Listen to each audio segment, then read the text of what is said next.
এখানে 2000 টাকার মতো আছে, আপনি টাকাটা গইনা নেন। হ্যাঁ, এই যে ফ্যামিলিটা দেখতেছেন না, এই ফ্যামিলিটার বাচ্চা কাচ্চা নিয়ে এই মহিলাটা রাস্তার পাশে ঘুমাইতো। তাই আমি এদিক দিয়ে যাচ্ছিলাম, তারপরে আমি দেখার পরে আমি মহিলাটাকে একটু সহযোগিতা করলাম।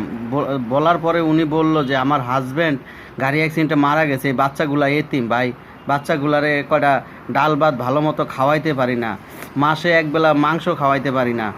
খুবই কষ্ট লাগলো, তাই একটু সাহায্য করলাম। তবে আপনারা অসহায় মানুষদের একটু পাশে দাঁড়াবেন।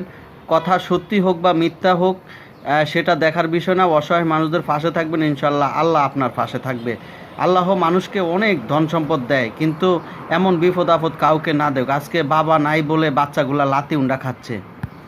আম্মা ধরো বাবা, এই নাও। হ্যাঁ দাও, তোমার লাগে আরেকটা জিনিস আছে, এই লো তোমার একটা চকলেট নাও। যাও, খুশি খুশি আব্বু, খুশি বাবা, তুমি খুশি? নাও নাও, তোমার একটা চকলেট নাও, না একটা চকলেট, একটা কেক নাও।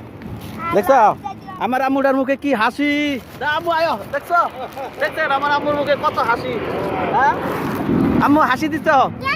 জায়গা বাবা। হ্যাঁ, আল্লাহ হাফেজ, টাটা দাও, টাটা দাও, আল্লাহ হাফেজ, টাটা, তোমরা খেও। হ্যাঁ, রেল লাইনের পাশে এমন অসহায় অনেক শিশু থাকে, একটু বাবার ভালোবাসা নিয়ে আপনারা দাঁড়াবেন, ইনশাল্লাহ আল্লাহ আপনাকে অনেক ভালো রাখবে। চলে আসলাম আমার গাড়ির কাছে, এখন চলে যাব অফিসে।